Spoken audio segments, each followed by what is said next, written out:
Warahmatullahi wabarakatuh. Alhamdulillah rabbil alamin wassalatu wassalamu ala asyrafil anbiya'i wal mursalin sayyidina Muhammad wa ala alihi washabbihi ajma'in. Rabbi shrah li sadri wa yassir li amri wahlul 'uqdatam min lisani yafqahu qawli amma ba'du. Kita sama balik kitab tafsir kita Tafsir Az-Zahar jilid kelima karangan Dr. Hamka. Kita masih bincang surah Yusuf. Surah Yusuf. Sekarang kita nak bincang ayat 3 sampai ke 29. Dah silap ayat dah. 3 sampai ke 29. Ayat surah 3 ayat 23 surah sampai 29 surah Yusuf. A'udzubillahi minasyaitonir rajim. Bismillahirrahmanirrahim. وراودته التي هو في بيتها عن نفسه وغلقت الأبواب قالت هيت لك قال معاذ الله إنه ربي أحسن مثواي إنه لا يفلح الظالمون. Dan perempuan yang dia tinggali di rumahnya itu, warawadtuhu allati huwa fi baitiha, rumahnya itu pun merayulah kepadanya, warawadtuhu allati huwa fi baitiha an nafsiha. Warawadtuhu tu itulah apa kata rayulah. Rayu pada dirinya lah an nafsiha. Inginkan dia lah an nafsiha, inginkan dia lah. Ditutupnya seorang pintu lalu dia berkata ghallaqatil abwab, tutupnya pintu, wa qalat, dan dia berkata, perempuan itu berkata, kemarilah engkau hai talak, kemarilah engkau. Dia menjawab, Nabi Yusuf jawab dah, qala ma'adzallah, aku mohon perlindungan Allah. Sesungguhnya Tuhanku sangat baik sambutannya atas diriku. Innahu rabbi ahsana maswaya. Sesungguhnya Tuhanku, iaitu Tuhan dia lah, pega dia buat anak akak lah.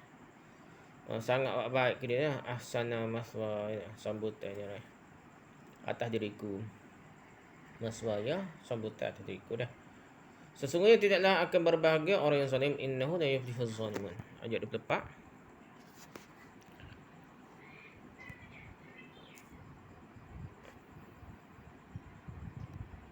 Ayat 24.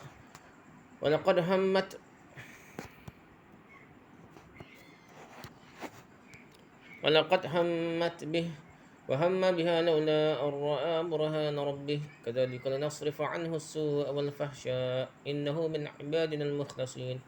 Dan sungguhnya perempuan itu sudah sangat menginginkan dia. Walaqad hammat bih, sangat nak ke dia dah.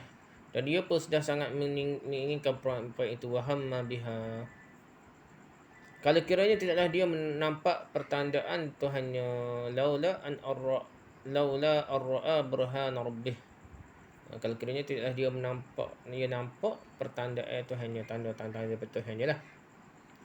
Demikian adanya supaya kami palingkan dia dari kekejian dan kotoran. Kadzalika linasrifa anhu su'a wal fahsya. Linasrifa dah, dipalingkan lah daripada kejahatan dan kekejian lah, daripada kekejian dan kekotoran. Sesungguhnya dia adalah termasuk hamba kami telah dipersucikan. Innahu min ibadina al-mukhlasin, dipersucikan mukhlasin. Ayat ke-25. Wastabaqal baba qaddat qamisahu min duburin wa alfa ya sayyidaha ladal bab qalat ma jazaa'u man arada bi ahlika su'an illa ay yusjana aw 'adzabun alim. Dan berkejaranlah keduanya menuju pintu. Wastabaqal baba, lalu dikoyakkan perempuan itu ke mejanya dari belakang. Qaddat qamisahu min duburin. Qaddat, dikoyakkan qamisahu min duburin, daripada belakang lah. Lalu berseloboklah keduanya dengan suaminya di muka pintu, bertembung lah. Wa alfaya dah, berjumulah sayyidaha, tuan dia tu, ladal bab, telah di muka pintu dah. Perempuan itu berkata, qalat, perempuan itu, apakah balasan yang pantas bagi orang yang bermaksud buruk terhadap isterimu? Qalat ma jazaa'u man arada bi ahlika, ahli keluarga, ahli bait, pergi pada orang rumah gapo ni, ahli keluarga, ahli rumah gapo, orang rumah gapo mestilah pada isteri juga, kecuali Syiah berbuh pada anak cucu gapo, bukan ahli baik dia Hasan dia. Anak tu boleh juga dah, cucu dak dah keluarga dia, ada rumah dia. Jadi ahli sini ialah isteri dah. Bi ahlika su'an, dengan kejahatan lah. Apakah balasan yang pantas bagi orang bermaksud buruk terhadap isteri muda? Kalau bukan dipenjarakan atau disiksa dengan pedih, illa ayis jana, kecuali dipenjarakan, atau azabun alim, ataupun disiksa dengan pedih. Ayat ke-6. Qala ya rawat قال هي راودتني عن نفسي فشهد شاهد من أهلها إن كان قميصه قد من قبل فصدقت وهو من الكاذبين. Dia berkata, dialah yang membujukku. Qala dah. Dia Yusuf ni. Hiya rawadatni dah. Dialah yang membujuk-bujukku, menggoda aku lah. An nafsi. Inginkan daku dah. Dan naik saksilah seorang saksi dari keluarga perempuan itu. Wa syahada syahidun min ahliha. Jika keadaan kemejanya itu koyak di sebelah hadapan, in kana qamisuhu qudda min qubulin. Nah. In kana qamisuhu qudda min qubulin. Jika ada meja itu koyak di hadapan, perempuan itulah yang benar dan dia yang berdusta. Wa sadaqat wa huwa minal kadzibin. Ayat ke-27. Wa in kana qamisuhu qudda min duburin fakadzabat wa huwa minas sadiqin. Tetapi jika keadaan kemejanya itu koyak di sebelah belakang, in kana qamisuhu qudda min duburin fakadzabat, perempuan itulah yang berdusta. Wa huwa minal kadzibin, dan dialah Yusuf lah daripada orang yang benar. Ayat ke-28. Falamma ra'a qamisuhu qudda min duburin qala innahu min kaidikun inna kaidakunna 'azim. Maka takkan dilihatnya bahawa kemeja itu koyak di sebelah belakang, berkatalah dia, qudda min duburin. Berkatalah dia, sungguhnya ini adalah tipu daya kamu, hai perempuan. Qala innahu min kaidikun. Tu raja tu dia lah kata dah. Inna kaidakunna 'azim, sungguhnya tipu daya kamu adalah besar. Ayat ke-29. Yusufu a'rid an hadha wastaghfiri li dhanbik innaki kunti minal khati'in. Yusuf berpalinglah dari keadaan ini. Yusufu a'rid an hadha. Dia senyap dah dah. Tutup orang-orang besar biasanya. Skandal ke apa. Susuklah dah. Rahsia-rahsia ke. Saksi tu bahaya. Siapa boleh kena bunuh. Gitu lah cerita dia. Dia suruh senyap nak. A'rid an hadha. Dan kau mohonlah ampun atas dosa engkau ini nak. Wastaghfiri li dhanbik. Dia kata kau bini dia lah. Bini tu dia. Sungguhnya kau adalah termasuk golongan orang yang salah. Innaki kunti minal khati'in. Yusuf dirayu perempuan cantik cerita dia. Sudah senang dan aman tenteram Yusuf dalam istana Raja Muda Mesir, ataupun orang kata menteri besar dia ke, ataupun menteri dia lah. Atau bagaimana tahulah menteri besar dia, Raja Muda ke istilah ikutlah dah. Dulu adalah peringkat-peringkat dia. 3 gelombang besar sekarang sedang mengambil pengaruh dalam dirinya sendiri. 2 gelombang baik dan bahagia dan 1 gelombang keruntuhan. Pendeknya Yusuf bertemu jalan bersimpang dah. Sedang dia mulai dewasa dah. Bergojol-ojol lah. Kira nafsu kau apa ni. Dia dewasa, dia remaja dah. Gelombang yang pertama dan kekal adalah kehendak Tuhan. Bahawa dia kelak akan menjadi Nabi dan Rasulullah. Itu gelombang pertama. Keinginan dan cita-cita Tuhan pengasuhnya ialah mengangkatnya jadi anak dan mendidiknya sehingga kelak kemudian hari dia pun akan menjadi orang besar kerajaan satu hari nanti. Sebagaimana yang telah ditempuh oleh bapa angkatnya lah. Tapi di samping kedua kehendak yang baik itu datang satu gelombang lagi, iaitu isteri Raja Muda yang dianggap akan menjadi ibu angkatnya, jatuh hati kepadanya, jatuh cinta pula dia. Isteri Raja Muda melihat perkembangan anak tangkas ini sejak usianya 12 tahun. Sampai dia dewasa, bertambah lama, badan bertambah kembang, bertambah tampan, bertambah cantik, handsome, semak dah. Bertambah menimbulkan nafsu bila melihat diri anak yang telah mulai remaja itu. Ada 2-3 kata tentang umur dewasa Yusuf. Menurut satu riwayat dari Ibn Abbas dan Mujahid dan Qatadah, usia dewasa Yusuf ialah 33 tahun. Riwayat lain dari Ibn Abbas 30 tahun lebih sedikit. Al-Dhahak pula mengatakan umur 20 tahun. Al-Hasan pula 40 tahun. Sa'id bin Jubair mengatakan 18 tahun. Macam-macam pendapat. Kita rasa muda lagi yang satu dah. Setelah majunya pendidikan ilmu jiwa dan biologi moden, kita lebih cenderung menguatkan salah satu dari 2 kemungkinan dari hal dewasa Yusuf. Maksudnya 20 tahun menurut Al-Dhahak atau 18 tahun menurut Sa'id bin Jubair. Dia kata waktu lebih kuat lah. Kerana dalam masa itulah hormon-hormon mulai tumbuh dengan suburnya dan kelaki-lakian menonjol yang boleh saja menimbulkan nafsu bagi perempuan yang melihatnya. Bahkan kadang-kadang juga sesama lelaki boleh tertarik kepada orang di antara 18 dengan 20 tahun tu. Maka bertambah sehari bertambah tertariklah isteri Raja Muda kepadanya. Apatah lagi kalau benar apa yang tulis dalam kitab Perjanjian Lama, bahawa raja muda itu adalah orang kibiri. Atau kalau tidak dikebiri, dia seorang yang telah mundur syahwatnya sehingga menjadi important. Mungkin isteri raja muda tidak merasakan kepuasan bersetubuh dengan suaminya. Itu pendapat pakai mana. Namun kelamaan dia menjadi lebih tergila-gila kepada Yusuf. Sedangkan Yusuf selalu dilihatnya kadang-kadang suaminya tidak di rumah, sibuk dan Yusuf pula ada di rumah. Dan meskipun suami telah menganggap Yusuf sebagai anak angkat, namun isterinya masih merasa dirinya dapat berkata keras kepada Yusuf sebagaimana layaknya terhadap kepada budak macam hamba lagi buat Yusuf ni. Tentu sudah lama isteri raja muda menaruh hati kepada pemuda yang tangkas, yang smart, handsome, betul anggun dan tampan, cantik jelita, muda remaja, andan teruna, sifat dan bentuk tubuh lelaki perkasa sedang tumbuh mekar. Rupanya isteri raja muda tidak dapat lagi menahan dirinya, maka bersabdalah Tuhan mengkisahkan kejadian itu. Dan perempuan tinggali di rumahnya itu di rumah tu tinggal dia. Perempuan itu pun merayulah kepadanya, inginkan dia pangkat ayat 3. Memang perempuan yang telah berpengalaman sangat payah mengendalikan dirinya bila melihat anak muda yang belum mengerti apa-apa itu. Bila seorang perempuan telah merayu dan orang lain tidak ada dalam rumah, dapatlah kita mengerti bagaimana cara rayuan itu. Mungkin dibukanya bahagian-bahagian dirinya yang menimbulkan syahwat lelaki. Kerana tidak juga mendapat sambutan, dia pun berkatalah, Hai telaka, kemarilah engkau. Namun Yusuf tetap bertahan, panggilan itu tidak dikabulkannya. Belahan dia berkata, aku mohon perlindungan Allah. Menghadapi keadaan demikian, insaflah Yusuf atas kelemahan dirinya. Sebab itu dia ingat dan dia memperlindungkan dirinya kepada Allah, minta tolong dengan Allah. Dan katanya pula, sungguhnya Tuanku sangatlah baik sambutannya atas diriku, duk jaga aku, besar aku dengan baik. Jadi dimaksudkan Yusuf dengan tuanku di sini ialah raja muda yang telah membelinya dan menyambut dia dengan baik. Bahkan memerintahkan isterinya supaya menyambutnya dengan baik dan menganggapnya sebagai anak. Dalam ayat tulis innahu rabbi. Iaitu tepatnya ialah dia adalah Tuhanku kalau kita berubah makna biasa rabbi ni. Kerana dalam permakaian bahasa Induk biasa atau majikan atau raja disebutkan rabbi juga yang bererti Tuhanku juga. Kerana pemakaian bahasa inilah maka Firaun terperosok merasakan dirinya benar-benar telah jadi Rabbun, jadi Tuhan. Jika ada juga guna istilah yang sama, Tuhan dengan Tuhan. Masa itulah menjadi tukar. Dan katanya selanjutnya, sungguh tidaklah akan berbahagia orang yang zalim, wujud ayat 3. Maka dapatlah kita simpulkan maksud perkataan Yusuf, iaitu bahawasanya dia berlindung kepada Allah agar janganlah dia roboh kerana godaan ini.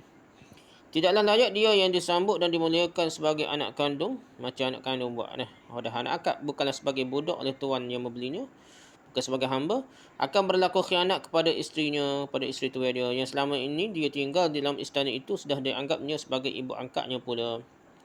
Dikala diperturutkannya rayuan perempuan itu, berlaku zalimlah dia, berlaku aniaya, menempuh jalan yang salah, yang tidak wajar, yang tidak patut. Segala perbuatan yang berada di luar garis fikiran yang sihat dinamai zalim, yang kadang-kadang bererti aniaya dan kadang-kadang bererti juga menempuh jalan yang gelap. Maka kalau sekali saya telah berbuat zalim, berzina dengan isteri pengasuh, isteri tua dia, pendidikku sendiri, berarti aku telah menempuh jalan yang gelap buat hari depanku sama sekali, kerana yang berbusuk mestilah berbau dan harga diriku tidak ada lagi. Cuma maruah. Dan sungguhnya perempuan itu sudah sangat menginginkan dia, dan dia pun sudah sangat menginginkan perempuan itu kalau kiranya tidaklah dia nampak tanda-tanda daripada Tuhannya. Pangkat ayat 24. Dalam ayat ini terdapat perkataan hammat bihi dan hamma biha. Di sini kita pilih erti hammat dan hamma itu dengan sangat menginginkan. Ibnu Katsir menghikayatkan dan tafsirnya bahawa Al-Baghawi berpendapat demikian. Al-muradu bihammihi wa bihammihi biha khataratu hadisin nafsi. Jadi dimasukkan dengan hamma biha ialah gelora kata-kata nafsu. Khataratu hadisin nafsi. Oleh sebab itu, menurut tafsir ini sudah sama-sama tumbuh keinginan di kedua-dua belah pihak baik pada si perempuan terhadap Yusuf ataupun dari Yusuf terhadap perempuan itu. Kalau disebut secara tegas lagi ialah bahawa kedua-duanya sudah sama-sama bersyahwat. Tegasnya lagi, Yusuf sendiri pun sudah timbul keinginan kepada perempuan itu, nak syahwat jugalah. Tapi berapa penafsir di antaranya Ibn Hazm Al-Andalusi dalam kitabnya Al-Fisal dalam membela maksumnya Nabi-Nabi daripada dosa. Ibn Hazm ni bela Nabi-Nabi termasuk Nabi Yusuf. Memberi erti hamma dan hammat dengan dendam ingin memukul. Itukah makna lah. Artinya kerana kehendak syahwat perempuan itu tidak juga diperlakukan oleh Yusuf, Dia pun jadi marah, tersinggung kehormatan dirinya kerana dia merasa berkuasa lalu dikejar Yusuf hendak dipukulnya. Dan Yusuf pun jadi marah, sebab itu dia pun hendak mukul pula dia. Tukar makna dah. Takwil ni kita kata. Syekh Rashid Ridha dalam tafsirnya Al-Manar pun menguatkan pendapat Ibn Hazm dan penafsir-penafsir yang lain itu. Mereka mengemukakan alasan kerana dalam Al-Quran sendiri terdapat berapa kalimah hamma dengan erti hendak memukul atau hendak menganiayai atau bermaksud jahat. Lihatlah surah kelima, surah Al-Ma'idah, ayat ke-11, surah ketiga, surah Al-Imran, ayat 122, surah keempat, surah An-Nisa, ayat 113, surah ke-9, surah At-Taubah, ayat ke-13 dan ayat 73. Dan pada ayat ke-154 daripada surah Al-Imran, hammathum anfusuhum, diartikan mementingkan diri sendirinya. Jadi walaupun makna asalnya gitu, tapi banyak di Quran digunakan untuk masuk memukul dah, atau hendak menganiaya atau penjahat dah. Betul di sini. Maka Al-Ghabawi menguatkan pendapat bahawa erti hamma biha di sini ialah gelora yang berkecamuk dalam jiwa tetapi belum dilaksanakan dalam kenyataan. Dan Al-Baghawi membela fahamnya bahawa memang Yusuf sudah ada gelora perasaan terhadap isteri raja muda yang cantik itu yang bernama Zulaikha. Tapi gelora yang berkecamuk dalam hati itu dapat ditahannya sebab dia melihat tanda-tanda dari Tuhannya. Atau dalam diri sendiri terjadi perperangan yang hebat di antara nafsu syahwat yang bergelora dengan seruan fitrah.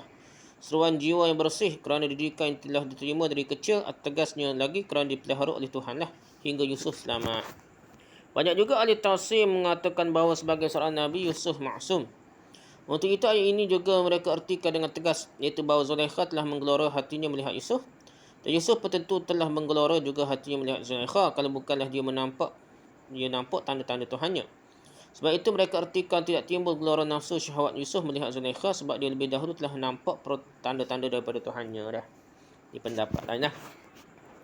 Dipandang dari segi ilmu jiwa dan biologi, kita condong pada penafsiran Al-Baghawi lah kerana meskipun menggelora nafsu syahwat Yusuf di tempat yang sunyi itu kerana rayuan Zulaikha, tidaklah hal itu mengurangi akan kemaksumannya sebab dia adalah manusia dan lelaki tulen. Tersebut dalam sebuah hadis.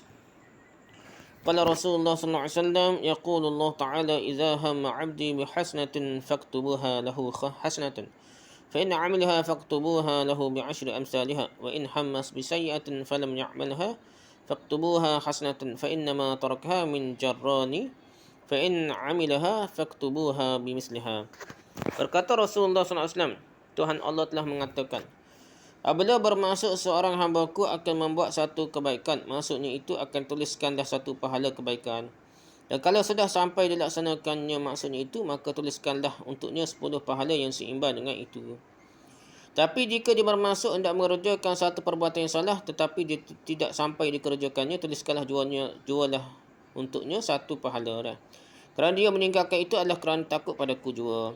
Dan jika sampai terkerjakan maksudnya itu, benda jahat yang maksudnya buat tu olehnya, tuliskanlah untuknya satu dosa saja dah. Riwayat oleh Bukhari dan Muslim dari hadis Abu Hurairah. Dalam hadis ini hamma kita artikan bermaksud dah. Bermaksud berniat nak buat lah. Nak buat benda jahat lah. Abu Sa'ud memberikan tafsir tentang hamma biha. Hamma di sini berarti bahawa hatinya sudah tertarik kepada perempuan itu menurut kewajaran tabiat manusia. Dan syahwat nafsu dari seorang manusia, kecenderungan itu adalah jibillah yang sudah keadaannya begitulah, yang tidak dapat dicegah. Sebab itu bukanlah atas kemahuannya sendiri, tetapi kita telah melihat sejak awal-awal lagi bahawa Yusuf selalu sedar akan dirinya. Sehingga kecenderungan nafsu lelaki muda terhadap kepada perempuan yang cantik di waktu tidak ada orang lain, dan perempuan itu mengajak-ngajak pula dan merayu terus, dapat ditahannya. Dari mula dia telah menolak. Tidak layak dan tidak patut dia mengkhianati orang yang mengasuhnya sekian lama.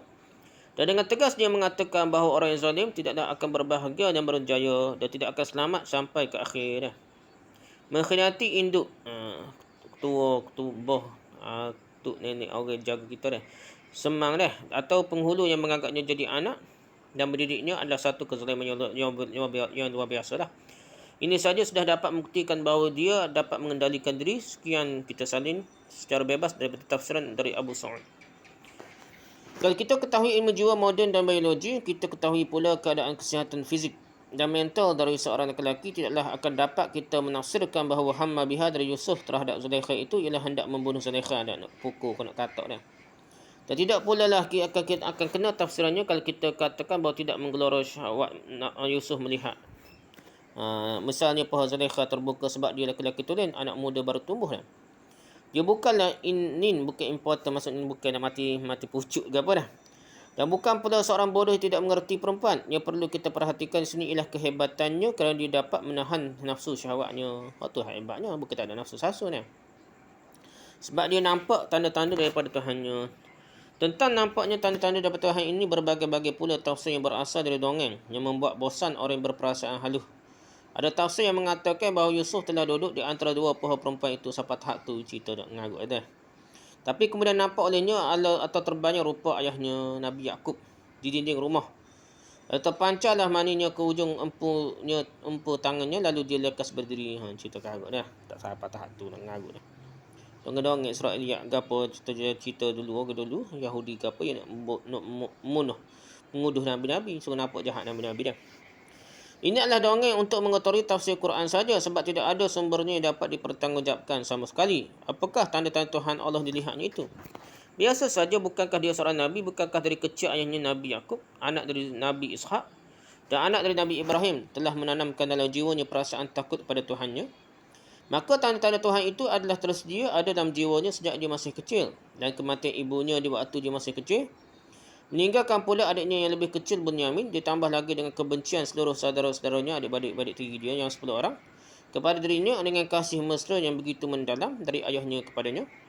Kemudian itu dibenamkan masuk sumur sampai dipungut oleh orang dan dijual murah ke Mesir, lalu diangkat jadi anak dan disiangi. Semuanya itulah yang telah membentuk jiwanya. Semuanya itu telah berkumpul untuk menjadi pertandaan tanda-tanda adanya Tuhan yang Maha Kuasa yang selalu melindungi dia sehingga dia tidak terperosok ke dalam lembah yang hina itu. Dan itu dijelaskan Tuhan pada lanjutan ayat. Demikianlah adanya supaya kami palingkan dia dari kekejian dan kekotoran. Membalas air susu dengan tuba atau membalas kasih sayang majikannya dengan berbuat nista, membuat serung dia bersama isteri beliau adalah suatu perbuatan yang jahat lagi hina. Dan berbuat zina itu sendiri adalah kotor dan nista keduanya terlepas kerana Yusuf melihat atau menampak tanda-tanda kebesaran Tuhannya. Bahawa Tuhan itu ada dan Yusuf sebagaimana telah kita katakan dalam penafsiran di atas tadi. Ayat 22 adalah seorang muhsin. Seorang yang selalu berbuat ihsan, berbuat baik, itu selalu merasai bahawa Allah melihatnya. Walaupun dia sendiri tidak melihat Allah meskipun dia masih semuda usia 18 tahun. Sebagaimana kata-kata pendapat Sa'id bin Jubair. Ataupun 20 tahun pendapat Ad-Dhahak lah. Artinya menurut ilmu jiwa adalah di zaman pancaroba lah. Zaman remaja sama syahwat kuat lah. Dia telah diselamatkan dari bahaya yang besar itu. Lalu Tuhan menegaskan lagi pujiannya kepada Yusuf. Sesungguhnya dia adalah termasuk hamba kami yang telah dipersucikan. Ujung ayat 22, 24. Inilah pujian yang amat tinggi dari Allah terhadap nabinya. Bahawa nabinya telah dibentengi dengan iman yang kuat dan ihsan sejak awal-awal lagi sehingga dia teguh dan tabah menghadapi cubaan sehebat itu dalam usia yang sedemikian muda, masa penuh dengan pancaroba. Apa yang akan menghalanginya akan berbuat zina? Dia berbuat zina di waktu itu. Dia jauh dari ayahnya yang amat dikasihinya dan amat mengharapkannya. Dia tidak diketahui oleh orang luar, pintu tertutup semua, tidak ada orang yang melihat dan dia sendiri sihat.